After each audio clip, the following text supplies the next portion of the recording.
Chemical change start कर देना है। तो इसमें इम्पोर्टेंट क्या है, चेंज। चेंज का मतलब क्या होता है, बदलना। कुछ भी बदल जाए, ठीक है ना। तो जब भी कुछ बदलता है ना, ठीक है, इसमें एक तो परमानेंट बदल जाता है, ये क्या बदल जाता है, परमानेंट। और एक क्या बदलेगा, टेम्पररी। टेम्पररी का मतलब फिर ये दोबारा, ठीक है, कुछ समय के लिए। हाँ, जैसे यहाँ पे भी मैंने बताया नो न्यू सब्सटेंस, तो ये क्या है, ये टेम्पररी चेंज है। अब एक इम्पॉर्टेंट बात है, अगर इन दोनों में डिफरेंस आ जाएगा आपको, तो पहला पॉइंट तो ये लिख देंगे, no new substance is form, और यहाँ पे भी न्यू सब्सटेंस इज फॉर्म लिख देंगे, यहाँ पे लिख भी लीजिए इज फॉर्म। और दूसरा क्या लिख देंगे आप दूसरा क्या लिखेंगे बताएं, हाँ, it is a temporary change, it is a temporary change. और ये क्या, कौन सा चेंज है,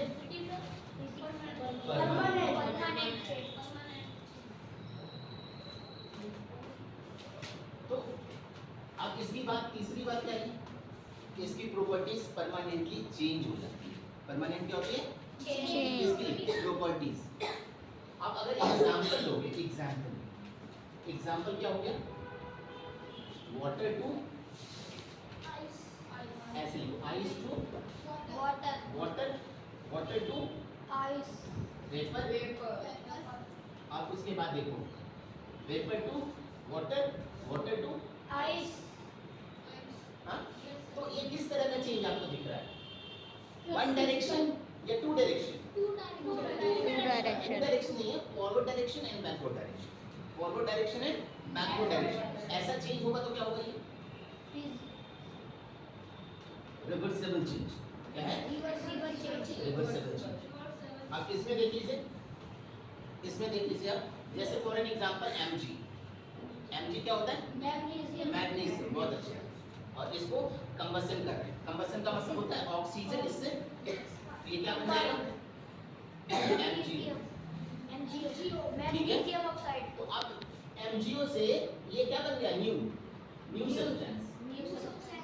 तो मैं एक बात आपसे पूछूंगा बच्चे लोग, क्या MgO से ये दोनों बन जाएगा फिर, नो, क्या इससे, तो इसका मतलब ये क्या हो गया, ये परमानेंटली बंद हो गया।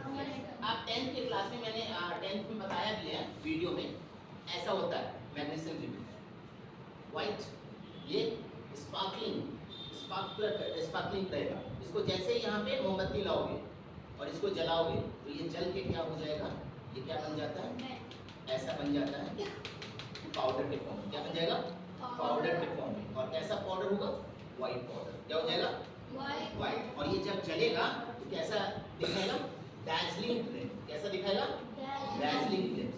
ये 10th का पहला चैप्टर का पहला टॉपिक है, ये 10th के पहले चैप्टर का पहला टॉपिक है, ये करना ही करना आपको। हम मैग्नीशियम रिबन को क्या कर रहे हैं, हम एयर के साथ जला रहे हैं, एयर के साथ। तो combustion of magnesium in presence of air to form what, इसका नाम क्या है, MgO। इसका नाम क्या है, MgO। ये एग्जांपल दूंगा। दूसरा एग्जांपल अगर आप देना चाहते हैं, आयरन क्या होगा, आयरन का रस्ट, रस्टिंग ऑफ आयरन, ठीक है। फिर से नया आयरन तो नहीं बनता है ना। ये दो एग्जांपल है।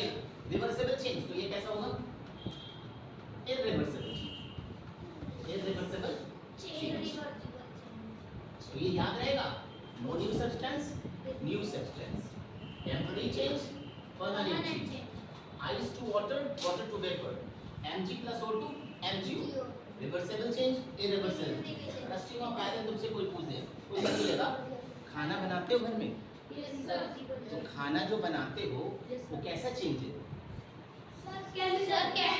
बहुत अच्छे, दिस इज केमिकल चेंज। क्योंकि खाने से फिर आटा नहीं मिलता है, खाने से सब्जी से फिर उस तरह सब्जी नहीं मिलेगा, वो तो राइपन हो गया पूरा, मिक्सअप हो गया पूरा, ठीक है। दाल बन गई, वैसी दाल नहीं मिलेगी हमें, मसाले नहीं मिलेंगे। हाँ।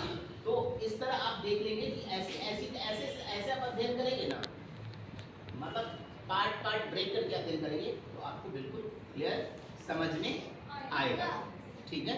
तो ये तो हमारा पहला टॉपिक था, फिजिकल और केमिकल चेंज। अगर मैं तुमसे पूछूं कि एक पेपर है, पेपर को मैंने क्या किया, 4 भागों में कर दिया, तो विच टाइप ऑफ चेंजेस, ये पेपर है, तो पेपर को क्या किया हमने, टॉर्न आउट, क्या किया, टॉर्न आउट। आपको इंग्लिश भी सीखनी है बेटा, टॉर्न आउट किया कितने भागों में, इनटू द 4 पार्ट्स, ये क्या है, विच टाइप ऑफ चेंजेस, दही बनना, the formation of curd from the milk, which type of a change, which bacteria is involving to formation of curd, कौन सा बैक्टीरिया हेल्प करता है, लैक्टोबैसिलस, याद है, बहुत इंपॉर्टेंट क्वेश्चन है, दही जब भी बनता है उसमें बैक्टीरिया रहता है लैक्टोबैसिलस, और इससे हमारे पाचन को आराम मिलता है, ठीक है, याद रखेंगे। कर्ड में कौन सी बैक्टीरिया होती है, लैक्टोबैसिलस क्या है, ये बैक्टीरिया का नाम है। आप धीरे धीरे मैं धीरे धीरे आपको वीडियो बना के देता रहूंगा, आप देखते रहेंगे तो आप 10वीं तक जाते जाते ना आपको लगेगा मुझे सब कुछ आता है, टीचर की जरूरत नहीं है, ये बात याद रखना। आप 10th की बुक उठा करके, अगर कोई आपके घर में है 10th का, तो आप उठा के देखो सर ने दिया अभी करवा दिया। तो ये चेंजेस जो हैं, केमिकल चेंजेस, क्या चेंजेस हो सकता है, इसका स्टेट चेंज हो सकता है, सब्सटेंस है जो सब्सटेंस, ये देखो ये सब्सटेंस है तुम्हारा, हाँ ये कैसा है, मैग्नीशियम कैसा होता है, सॉलिड, ऑक्सीजन कैसा होता है, गैस, ये कैसा बन गया, सॉलिड। अगर यहाँ से कोई गैस निकलता तो गैस बन जाएगी, ठीक है, तो ये बात आपको याद रखना। अब एक और एग्जाम्पल दूंगा तो समझ में आ जाएगा। आगे चलते हैं, फिजिकल प्रॉपर्टीज,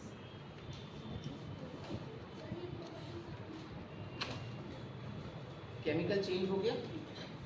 हाँ एक एग्जाम्पल और बोलने के लिए कह रहा है, ये कह रहा है कि Mg+O2 ये बन गया। अब इसमें क्या कर रहे हैं हम, ये क्या है, मैग्नीशियम ऑक्साइड, क्या है ये, इसमें हमने क्या किया, वाटर को डाला, हमने क्या डाला, वाटर को, क्या बन जाएगा ये, MgOH का होल ट्वाइस। अब ये बनता कैसे, इंपॉर्टेंट, ये कैसे बनता है, ये कैसा चेंज है, केमिकल चेंज है। ये जो वाटर है ना बेटा, वाटर जब आप इसमें ब्रेक करोगे, इसमें वाटर भरा होगा, जब आप देखोगे तो वाटर क्या करता है, वाटर चेंज कर लेता है किसमें, H+ और OH-, H+ और OH-, ठीक है। तो जहाँ OH है उसको हम क्या कहेंगे, उसको बेस कहेंगे, क्या कहेंगे, बेस। याद रखें आपको, इसीलिए ये भी 10th में है, बेटा। कल ही मैंने डाला है, वीडियो डाला है, हिंदी में डाला है, लेकिन हिंदी इंग्लिश कोई मतलब नहीं है, क्योंकि हम भारतीय हैं तो हमें हिंदी आनी चाहिए, इंग्लिश आ जाए तो वेल एंड गुड। ये क्या है, इसको हम क्या कहते हैं, ठीक है, और इसको और क्या कहते हैं, क्यों, क्योंकि इसमें क्या है, OH है। अगर मैं बोलूं, ये बताओ बेटा क्या है, ये क्या है, HCl क्या है, हाइड्रोक्लोरिक अम्ल, हिंदी में, इंग्लिश में हाइड्रोक्लोरिक एसिड, अम्ल का हिंदी इंग्लिश क्या हो जाएगा, एसिड। तो हाइड्रोक्लोरिक एसिड, इसमें क्या है, बताओ, H है, तो जहाँ H रहेगा वो क्या होगा, एसिड, जहाँ H रहेगा वो क्या होगा, एसिड, जहाँ OH रहेगा वो क्या होगा, बेस। एसिड कैसा होता है, कैसा होता है, खट्टा, कैसा, सोर, ठीक है ना, खट्टा होता है। तो एक प्रॉपर्टीज मिल गया। अम्लीय जितने भी होते हैं, सिट्रिक अम्ल खाए हो, सिट्रिक एसिड लेमन में होता है, कैसा लगता है, खट्टा, ठीक है ना। दही कैसा होता है, उसमें लैक्टिक एसिड होता है। हाँ देखो, लैक्टिक एसिड, एप्पल मीठा और खट्टा, हल्का सा खट्टा का आता है, उसमें कौन सा होता है, मैलिक एसिड, क्या होता है, इमली कैसा होता है, कौन सा एसिड होता है, टार्ट्रिक एसिड। ये सब मैंने कल की वीडियो में बताया हुआ है, 10th वाले में। टार्ट्रिक एसिड मैं आपको अभी बता रहा हूँ, तो आप मेरा वीडियो जरूर देखिए, कुछ नया जरूर मिलेगा आपको। ये नया है आपके लिए, ठीक है ना। ये सब चीजें देखो, ये क्या बन गया, अब तुमसे कोई पूछ देगा ये क्या है, ये मेटल ऑक्साइड है, क्या है ये, इसमें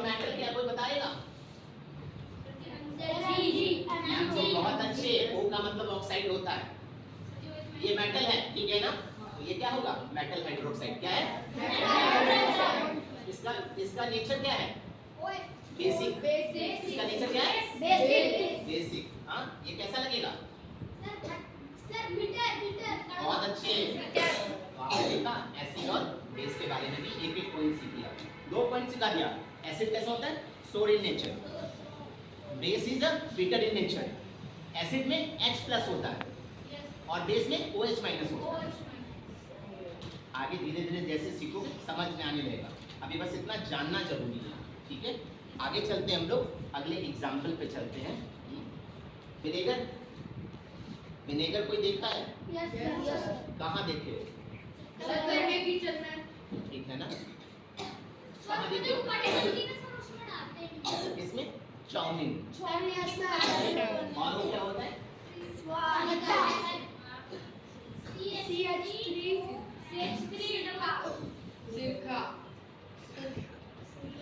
इसी को कहते हैं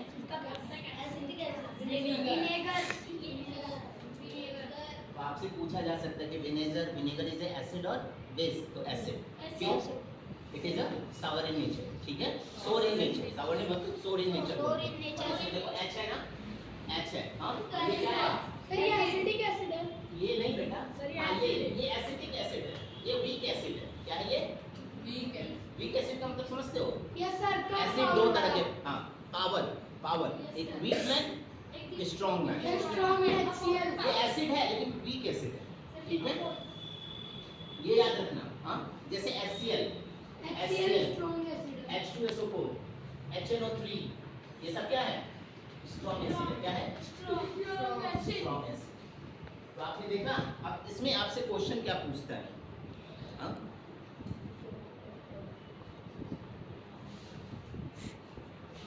ठीक है, एक क्वेश्चन देगा, एक इसको मिटा दे, इसको यहाँ मिटा दे, मिटा दो।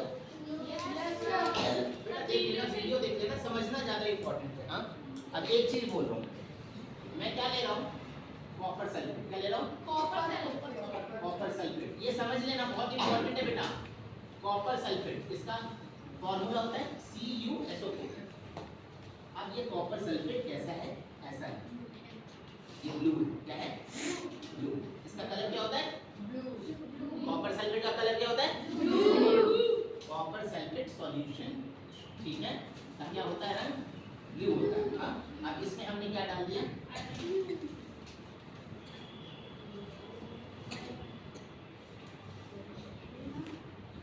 इसमें डाल दिया क्या पता है? लेड। क्या डाल दिया? लेड किससे बना होता है? आयरन से। ठीक है, थोड़ी देर के बाद हम देखते हैं, 20 मिनट के बाद, 20-25 मिनट के बाद देखते हैं इस पे क्या हो जाता है? Brown Blackie substance on it. Brown Blackie substance on it मतलब भूरी परत इस पे आ जाती है। इस पे क्या आ जाती है? भूरी परत, ब्राउन ब्लैकी, ठीक है? सब्सटेंस ये लेयर क्या होगा? लेयर। तो ये क्या हो गया तुम्हारा? रस्ट। क्या हो गया? रस्ट हो गया तुम्हारा। तो तुमसे कोई पूछे कि ऐसा क्यों हुआ है तो तुम क्या बोलोगे? बोलोगे उस पे कॉपर डिपॉजिट हो गया। क्या हो गया? कॉपर डिपॉजिट हो गया, ठीक है? और कॉपर का रंग कैसा होता है? ब्राउन, ठीक है? तो आप ये इसमें देख लो, ये देख लो, ये सॉरी हाँ, ये देख लो, ये कैसा कलर है? इसका मतलब ये क्या है? Copper sulphate. क्या है? आपको इसका रिएक्शन लिखना, ध्यान से देखना। यहाँ देखो CuSO4। आप बताओ ब्लेड कैसा? ब्लेड किससे बना होता है? आयरन से। अब जब इसमें होता है बेटा तो क्या कर लेता है? ये बना लेगा FeSO4। कैसा होगा? FeSO4। और ये क्या बन जाएगा? Cu। ठीक है? अब ये कैसा होता है? ब्लू। कैसा होता है? ब्लू। ये कैसा होगा? ग्रीन। याद रहे, this is very important. Ferrous sulphate green in colour होता है, कॉपर सल्फेट कैसा होता है? ब्लू इन कलर होता है, ठीक है? तो याद रखना, यहाँ क्या होगा? ये क्या होगा? इसका नाम क्या है? Iron sulphate. क्या है? Iron sulphate. और ये क्या है? Copper sulphate. याद रहेगा बेटा? ठीक है, तो इसमें क्या देख रहे हो? कुछ देख रहे हो बेटा? अगर ये ब्राउन हुआ है, अगर ये ब्राउन हुआ है, ये ब्राउन इससे जमा हो गया है, इसका मतलब क्या है? Iron sulphate. कहोगे इस ब्लेड पे कॉपर से कॉपर का डिपोजिशन हो गया। क्या हो गया? कॉपर कॉपर का डिपोजिशन हो गया है। तो ये याद रखना, brown deposit on the iron nail is what? आपसे पूछा जा सकता है the brown deposit on the iron nail, क्या है आपका? कॉपर। क्या है? याद रहेगा? ये है, ये चेंज हो गया। ये कैसा चेंज है? कैसा चेंज है? Chemical change. क्या बन रहा है? नया सब्सटेंस। कौन सा नया सब्सटेंस बना रहा है? FeSO4 याद रहेगा? Yes, और sir. और एक चीज और 10th के लिए बता दे रहा हूँ। तो इसे पूछा जा सकता है 10th में, ध्यान से सुनना सभी लोग। ये रिएक्शन का टाइप क्या है? What type of this reaction? किसी को पता है? सर केमिकल केमिकल तो है ही बेटा। Displacement reaction. ये क्या कर रहा है? ये आयरन कॉपर को डिस्प्लेस करते हैं। आयरन कॉपर को डिस्प्लेस कर रहा है। यहाँ पे याद रखना कि आयरन जो है कॉपर से ज्यादा रिएक्टिव होता है। आयरन जो है कॉपर से ज्यादा रिएक्टिव होता है। जब हम रिएक्टिविटी सीरीज पढ़ेंगे 10th में, तो वहाँ पे आयरन का जो प्लेस है कॉपर से ऊपर है, इसीलिए आयरन क्या कर रहा है? कॉपर को डिस्प्लेस कर दे रहा है और कॉपर ऊपर से डिपॉजिट। ठीक है, रुक जाओ।